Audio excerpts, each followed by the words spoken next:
Let me tell you something that nobody at a dealership is ever going to say to your face. The engine sitting under the hood of your Silverado, your Tundra, your Pilot, your Sonata, that engine was engineered right up to the edge of what it can reliably survive. Not past the edge, not recklessly, but right up to it. And the reason it was designed that way has nothing to do with cutting corners and everything to do with a set of pressures that most drivers have never heard of. I want to walk you through this not with fear, not with outrage bait, but with the actual documented evidence. Because what has happened across GM, Toyota, Honda, and Hyundai over the last several years is one of the most revealing stories in modern automotive history. And if you own one of these vehicles, or you're thinking about buying one, you need to understand what is actually going on. Here's where we start. In April 2025, General Motors recalled approximately 597,571 trucks and SUVs in the United States. Silverados, Tahoes, Yukons, Suburbans, and Cadillac Escalades,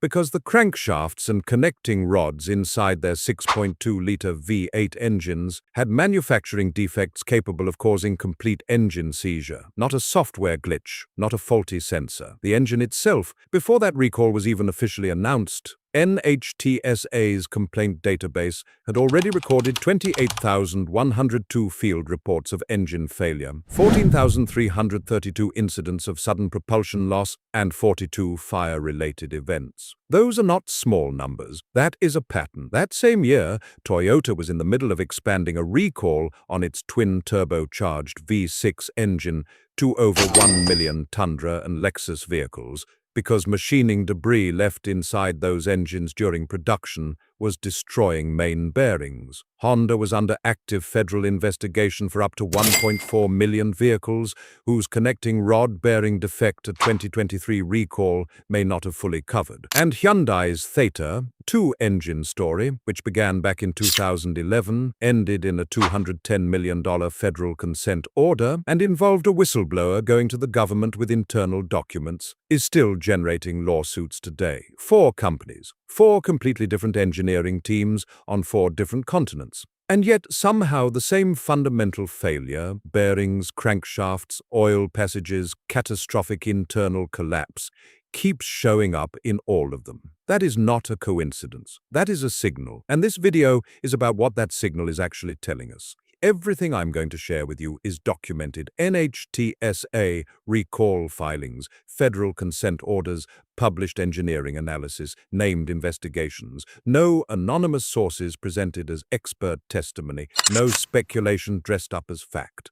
The sources are all in the description. Let's get into it. I want to start by making sure you understand what kind of failure we're actually talking about here, because the word recall gets thrown around so much that it has almost lost its weight. Most recalls are not like this. Most recalls are a seatbelt sensor that might not register correctly, or a software update for a backup camera, or a fastener that was talking to the wrong spec. Those are real safety issues and they get fixed, but they don't take your vehicle out of commission without warning at 70 miles an hour. An engine seizing is different.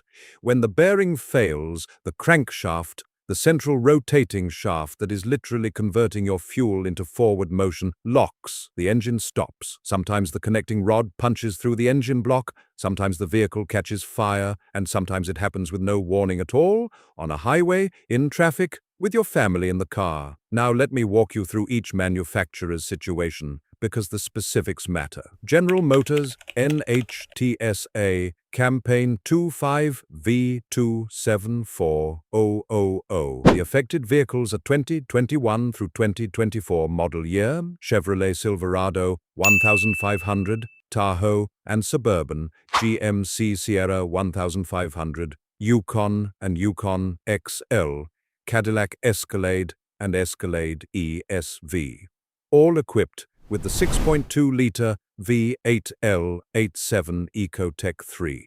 And I want you to notice something about that list. These are not the base trim entry-level versions. These are the premium configurations, the ones buyers choose because they want the most capable, most durable version of the platform, the ones that cost $60,000, $70,000, $80,000. NHTSA's investigation found manufacturing defects in the connecting rods and crankshaft at the supplier level, defects capable of causing complete engine seizure without warning. For engines that passed their inspection, GM changed the oil specification permanently from 0W20 to the thicker 0W40, installed a new oil cap labeled with the updated spec, and extended the warranty to 10 years or 150,000 miles. As of early 2026, NHTSA had opened a follow-on investigation, recall query RQ26001, because 36 owners reported their engines failing even after the official recall remedy was completed. Some replacement engines were failing too. That investigation is still open right now. Toyota NHTSA recalls 24V-381 and 25V-767. Toyota replaced the legendary 5.7-liter V8 in the Tundra with a new 3.4-liter twin-turbocharged V6 for the 2022 model year. On paper, it was a smart move: smaller displacement, more torque, better fuel economy numbers. In practice, within a couple of years, those engines were failing. The initial recall in May 2024 covered about 102,000 Tundra and Lexus LX vehicles. Toyota's explanation was machining debris left inside the engine during production, lodging in the main bearings under load. The fix was complete engine replacement, not a patch, not a bearing polish, full long block swaps. Then more vehicles outside that recall window started failing. In November 2025, Toyota expanded under campaign 25V-767, adding more Tundra and LX 600 units and, for the first time, the Lexus GX 550. Total coverage across both campaigns now extends into the 1 million vehicle range. An independent teardown of a failed engine performed by Eric Berg of the I Do Cars channel raised a pointed question. If it was loose debris spreading through the engine, why was the damage concentrated specifically in the main bearings and not distributed randomly? That question doesn't have a public answer yet, but it's one Toyota is going to have to address. Honda recall 23V-751 and ongoing federal investigation. In November 2023, Honda recalled approximately 248,999 vehicles, 2014 through 2020 model years, equipped with the 3.5-liter J35Y6V6. Found in the Pilot, the Odyssey, the Ridgeline, the Acura MDX, and the Acura TLX. The defect was a manufacturing setup error on the crankshaft grinding equipment, which produced journals, the contact surfaces where the connecting rod bearings ride, that were slightly out of round. An out-of-spec journal wears its bearing unevenly and asymmetrically until the bearing seizes. Honda already had 1,450 warranty claims on file before the recall was even filed. A year later, NHTSA opened a broader investigation covering up to 1,410,806 additional vehicles after receiving 173 complaints from owners whose failures matched the recall defect, but whose vehicles Honda said were out of scope. By August 2025, that complaint count had grown to 414 formal reports and 3,012 confirmed engine failures, including 7 crashes or fires. Honda has not yet expanded the recall. The investigation is ongoing, and then there's the one that started it all: Hyundai and the Theta 2 engine. The Theta 2 GDI, a 2.0-liter and 2.4-liter four-cylinder, launched in the 2011 Sonata. Car and Driver called it a step toward Hyundai's goal of becoming the fuel economy leader. Within a few years, it was seizing, knocking, and in some cases catching fire. By 2015, NHTSA had enough owner complaints that it contacted Hyundai directly. Hyundai's documented response was that the issue wasn't serious enough for a recall. NHTSA pushed back. Hyundai recalled 470,000 Sonatas in September 2015. Kia, which shared the engine across the Optima, Sorento, and Sportage, took even longer to act. By November 2020, NHTSA had formally concluded that both companies had conducted untimely recalls of over 1.6 million vehicles and had provided inaccurate information to the agency about the scope of the problem. The consent orders that followed hit both companies with a combined $210 million in penalties. the largest civil penalty in NHTSA's history at that time. Hyundai paid $54 million in cash. Kia paid $70 million. A former Hyundai engineer named Kim Kwang-ho handed NHTSA internal documents he alleged showed the company knew the problem was wider than what they were admitting publicly. Reuters reported that his involvement was unusually significant in shifting the trajectory of the investigation. Total Theta 2 related recall campaigns across both brands, 10 separate actions, over 1.7 million vehicles in the United States alone. So now you see the picture, and the question that should be sitting in your head right now is why? Why is this happening to all of them? Here is what is actually breaking inside these engines, and why it matters. Every one of these failures traces back to the same components: the crankshaft, the connecting rods, and the bearings that sit between them. Think of the crankshaft as the engine's spine. It's the central rotating shaft that converts the up and down pumping of the pistons into the rotational motion that moves your vehicle. The connecting rods are what link each piston to that shaft. And at every point where a connecting rod meets the crankshaft, there's a thin metal sleeve called a bearing. Here's the thing about bearings that most people don't realize. They don't work by direct metal contact. They work by riding on a film of pressurized oil, a film that in some modern engines is only a few thousandths of an inch thick. As long as that oil film is intact, the bearing can last the lifetime of the vehicle. The moment that film breaks down, from contamination, from oil starvation, from a surface that is even slightly out of the correct geometry, the bearing fails in seconds. The crankshaft locks. Game over. Modern engines are manufactured to tolerances measured in micrometers. A micrometer is 1/1000th of a millimeter. That level of precision is necessary to generate the exact pressure gradients that keep that oil film alive. But it also means there is almost zero margin for error in manufacturing. A machining tool that drifts even slightly off its calibration, a cleaning process that doesn't fully remove metal chips, what engineers call swar, from oil passages, a grinding wheel that produces a crankshaft journal that's fractionally convex instead of perfectly round. Any of those deviations in an engine designed to operate with micrometer-level tolerances can be enough to cause exactly what we're seeing in all 4 of these recalls. Now add the oil specification. Over the past decade, every major automaker has moved to ultra-thin motor oils, 0W20 and in some cases 0W16. These oils produce measurably better results on the standardized tests used to calculate fuel economy ratings. The efficiency gains are real, but a thinner oil builds a thinner protective film between bearing surfaces at operating temperature, especially under heavy load. When you're towing a trailer, climbing a grade, or running a turbocharged engine hard, the loads on those bearings spike significantly. An engine with generous design margins can absorb that. An engine already operating at the edge of its tolerance range cannot, and that's before you add the turbocharger. Turbochargers spin at up to 200,000 revolutions per minute. Exhaust gases driving them can reach 900 degrees Celsius. The turbocharger itself depends on engine oil for both lubrication and cooling. Every hard acceleration is a simultaneous spike in heat, pressure, mechanical load, and oil demand. In an engine with room to spare, that spike is absorbed without consequence. In an engine whose bearings are already marginal, whose oil is already thin, whose manufacturing tolerance has already been consumed, that spike is what breaks it. Now here's the part of this story that most people never hear, the part that actually explains why all 4 of these manufacturers ended up in the same place. It starts in 1975, when Congress passed the corporate average fuel economy standards in response to the OPEC oil embargo.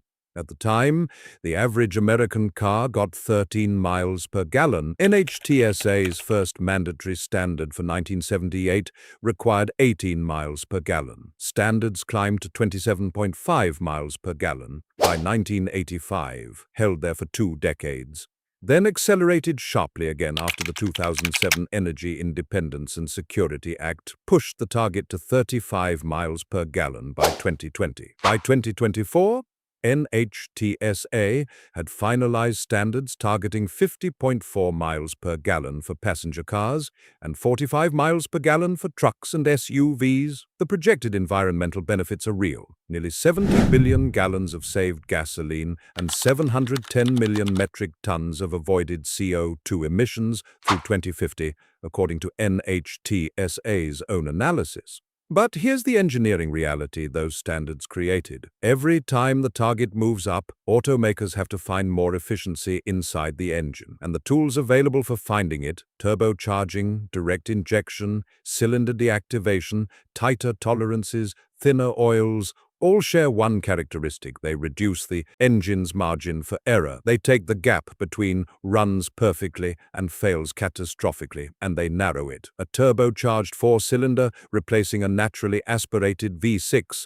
can hit the same peak power numbers and return better mileage under standardized test conditions. But that four-cylinder is working harder per cubic inch of displacement than the V6 ever did. It runs hotter, it puts more stress on its bearings per combustion cycle, and it does this inside an engine designed to the thinnest possible tolerances with the thinnest possible oil, because both of those choices help the fuel economy rating. What the test cycle doesn't capture is the real world. It doesn't capture towing a fifth wheel across Nevada in August. It doesn't capture the driver who goes 8,000 miles between oil changes because the dashboard indicator said it was fine. It doesn't capture the 600 start-stop cycles per week that an engine running in city traffic experiences. Each one a brief moment where oil pressure drops to near zero, and the bearings have to survive on whatever film is still clinging to their surfaces. The CAFE standards were designed to reduce emissions. They did that. But they also created a powerful commercial incentive to optimize every single parameter in an engine for performance on a test, rather than durability across a lifetime of variable real-world conditions. And when manufacturing is also operating at micrometer tolerances with global supply chains, the room for any single thing to go wrong is essentially zero, which is exactly what these recalls are showing us. I want to talk specifically about what GM's oil change tells us, because I think it is the single most revealing detail in this entire story. When you buy a 2021 through 2024 Silverado or Escalade with the 6.2-liter V8, the owner's manual says to use 0W20 oil. That specification was chosen because 0W20 produces a better fuel economy result on the standardized test. It was printed in the manual, stamped on the oil cap, and followed by every dealer service department for 4 model years. When GM's recall remedy was applied to engines that passed inspection, engines with no confirmed defective parts, here is what happened. The 0W20 was drained, 0W40 was put in.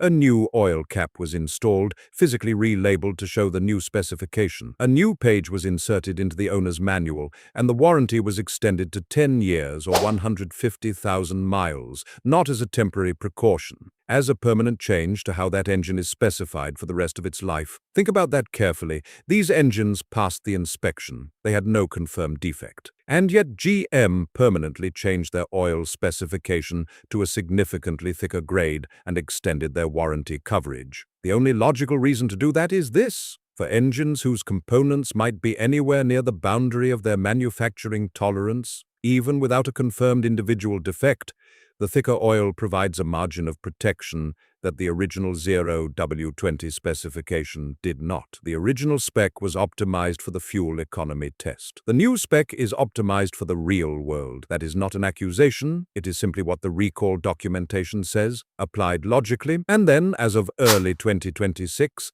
NHTSA opened a new investigation because 36 owners reported their engines failing even after the remedy. Some replacement engines were seizing too. The same investigation is still developing. So, what does all of this mean for you practically right now?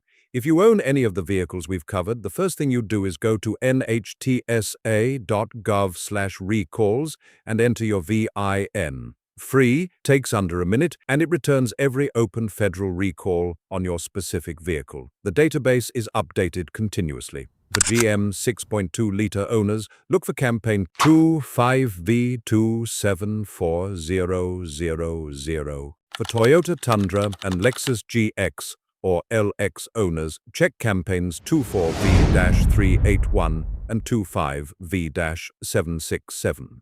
For Honda and Acura owners of 2014 to 2020 pilots, Odysseys, Ridgelines, MDXS, and TLX sedans, check recall 23V-751 and watch for any expansion of NHTSA's ongoing investigation. If your engine is making a knock, especially a knock that changes pitch or frequency as engine speed changes, do not keep driving. That sound is bearing wear. It escalates fast. Pull over, shut the engine off, and have the vehicle towed to a dealer. I know that feels dramatic for what might sound like a minor noise, but in every engine family we've discussed, the distance between first knock and total seizure can be measured in miles, not months. Know your rights under the recall system. Every safety recall repair is performed at no cost to you, regardless of the vehicle's age, mileage, or whether you're the original owner. Under the Magnuson-Moss Warranty Act, a manufacturer cannot void your warranty as a result of recall work. Keep written records of every dealer visit, date, mileage, campaign number, and exactly what was done. That documentation is your evidence if you ever need to pursue a warranty claim or a lemon law proceeding. And file a complaint with NHTSA if you have a problem. Go to nhtsa.gov and submit a vehicle safety complaint. This matters more than most people realize. The Honda investigation, growing from 173 reports to over 3,000 documented failures, happened because owners kept filing. The GM post-recall investigation that opened in 2026 exists because 36 people submitted formal complaints. Your report is not noise, it is data, and it directly shapes whether a narrow recall gets broadened to cover more vehicles. If you're shopping for a used vehicle from any of these platforms, build recall status into your decision. Run the VIN before you buy. Ask for documentation that open campaigns were completed at a franchise dealer. And if a vehicle has an unresolved recall, especially an engine recall, that is a concrete negotiating point on price, not a minor disclosure to wave past. Here's where I want to leave you, and I want to be honest about this. The engineers who designed these engines are not villains. The people on the factory floor are not saboteurs. What happened across GM, Toyota, Honda, and Hyundai is the result of an industry that was asked through regulation, through competition, through consumer demand for performance and efficiency simultaneously, to build engines that do more with less, to tighter tolerances, with thinner oils, inside more complex systems than any previous generation of powertrains. And for the most part, those engines work. The majority of them run for years without incident. The recall populations, while large in absolute numbers, represent a fraction of total production. That context matters, but so does this. The fraction that failed badly, without warning, sometimes with fire, and the recall documentation across these four manufacturers tells a consistent story, that design margins were compressed, that oil specifications were optimized for tests rather than real-world durability, and that when manufacturing deviated even slightly from the required precision, the engine had no buffer left to absorb it. Fuel economy standards exist for good reasons. The emissions reductions are real and they matter, but the gap between what an engine does on a compliance test and what it experiences towing a load through summer heat for a decade is a gap the industry has not always been honest about. The recall record is what fills that gap with evidence. You bought your vehicle in good faith. You deserve to understand what was traded away to get the number on that window sticker and what to watch for because of it.